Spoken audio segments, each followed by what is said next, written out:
This is GARIS, Masculist, MGTOW flyers, that is 2 3-page essays on the themes of masculism and MGTOW, written by and read aloud by Prof. Dr. Hugo de Garis.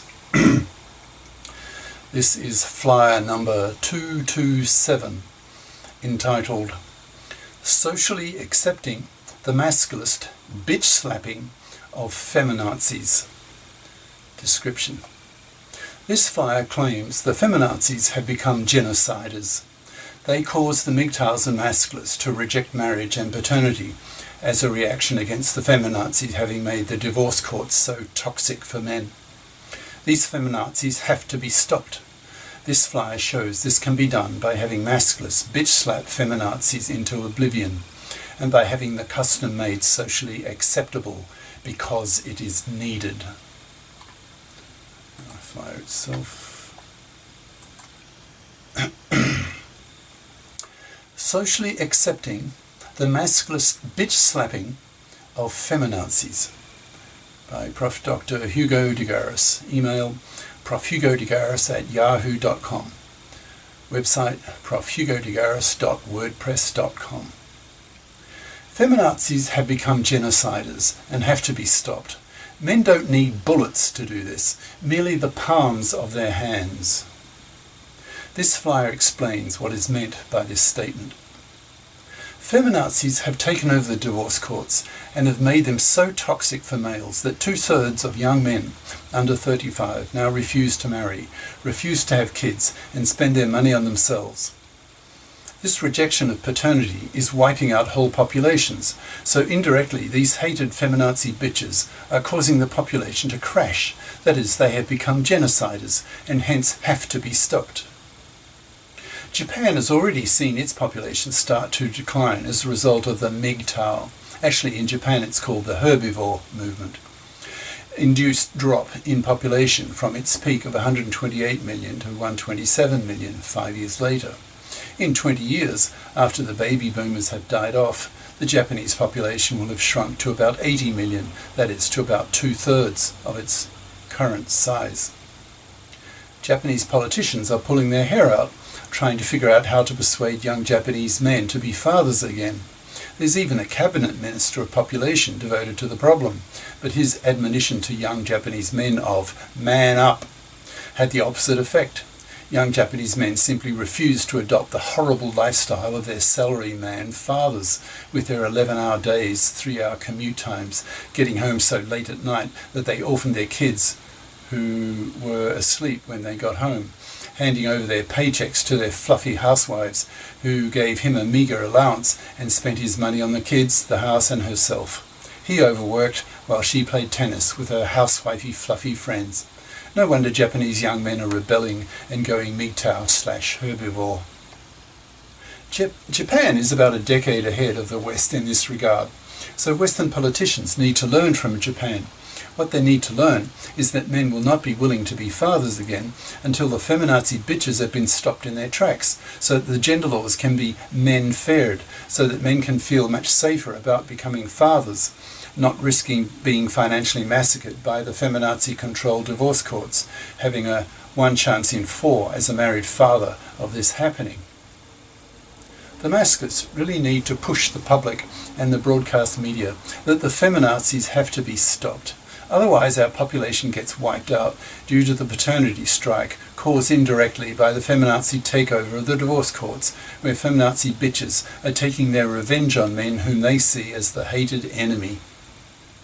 It's only a question of time before most of the population wakes up to this reality and agrees that the feminazis have to be stopped.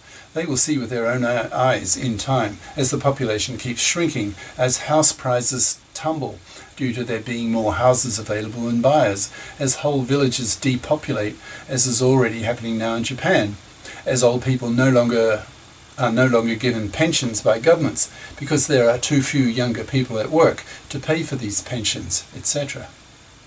These feminazi bitches have to be stopped. But how? How to stop them? One way would be to do what the German Freikorps did just after the end of World War I, when the Jewish communists threatened to take over Germany the way they had in Russia, and then went on to commit the greatest Holocaust in history, killing 66 million white Christian Russians, says the highly respected Solzhenitsyn in his two books, Die Juden in der Sowjetunion and 200 Jahre zusammen, 200 years together. Both books being blocked from publication in the English-speaking countries by the Jewish publishing monopoly. The Freikorps used armoured cars with machine guns to shoot down communists in the streets, to suppress them and drive them out of Germany. But the Masculists don't need bullets to stop the Feminazis. We only need the palms of our hands. I need to explain. The Masculists and MGTOWs need to explain to the public that the Feminazis have become genociders, as explained above. The public needs to be convinced that the Feminazis have to be stopped. Otherwise they will wipe out whole populations. They are becoming the greatest enemy of humanity ever. They have to be stopped, in capital letters. There's a very effective, simple and cost-free way to do this. It's called bitch slapping. That is the slapping of bitches by men, using the full strength of a man's chest muscles, 3 times stronger than a woman's, to slap a woman's cheek with his palm. Such a slap is extremely painful for a woman, and the force of the blow will send her flying across the room, screaming in pain and horror.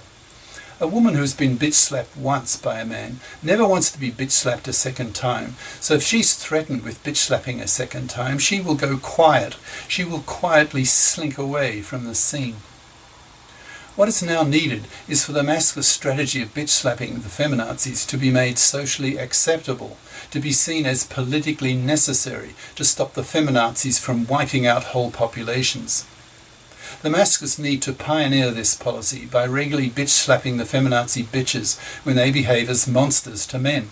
By this I don't mean that a man can go up to a random woman on the street and bitch slap her simply because she is a woman. That would be criminal and unacceptable.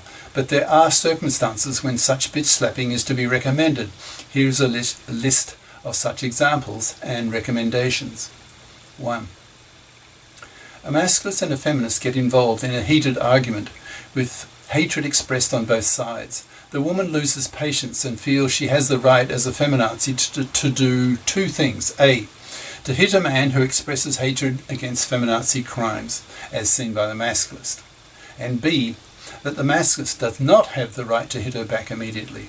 So the feminazi slaps the man with the force she can manage as a female.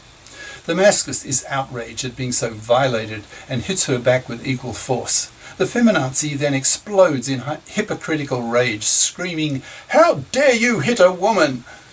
To the masculist, this feminazi hypocrisy, that is, it's okay for a woman to hit a man, but not okay for a man to hit a woman back, is a red flag to a bull. So he bitch slaps her, sending her flying to the ground in screaming pain, teaching her a lesson that she is never to hit a man again through fear of being bitch slapped by a man a second time, reliving the excruciating pain. 2. A feminazi speaker at a conference makes derogatory remarks about men to a mixed audience. A man emerges from the crowd, walks onto the stage and bitch slaps her, stating, "Feminazis are genociders, they have to be stopped." Then walks off the stage to applause from the men and from some female masculists in the audience. 3. Some feminazi politician makes a statement in the media that is totally unacceptable to the masculists. She is then stalked to her home and bitch slapped. The media is then contacted to explain why. 4. Feminazi hecklers at a masculist meeting attempt to close it down by collective feminazi noise. The several dozen feminazi hecklers are collectively bitch slapped by the masculists in the audience, who then go to the media and tell the journalists that, quote, "These feminazi bitches are now genociders, wiping out whole populations. They have to be stopped." 5. These bitch-slapping incidents become so commonplace, the police turn a blind eye to them, so that the feminazis can no longer rely on male feminist traitor police to support them. They will then do what women have meekly done for millennia. They will submit to men, because they have no choice. They are physically and intellectually inferior to men, and should not pretend to be otherwise. 6. Public pressure builds up and up against the hated gender politicians and feminazi-dominated divorce court judges and lawyers, so that on a regular basis, feminazi divorce court judges and lawyers are bitch-slapped in their thousands by masculists wearing masks. 7. The public begins to associate masculists with bitch-slapping. It becomes a hallmark of the masculists, a stereotype, a cultural norm, a cultural expectation that is, quote, "Feminazis are genociders. Feminazis have to be stopped. Masculists stop them by bitch-slapping them. It works, it's cheap, and it has to be done." End quote. In time, social pressure against the feminazi divorce court judges and lawyers, and especially against the hated gender politicians, becomes so strong that the gender laws are men-fared. The broadcast media gets behind the issue and turns public opinion against the feminazis, so that they get wiped out, they die off. They learn that everyone hates them, so they crawl away and die into oblivion. Cheers. Prof. Dr. Hugo de GARIS. Email profhugodegaris@yahoo.com. Website profhugodegaris.wordpress.com. Ciao.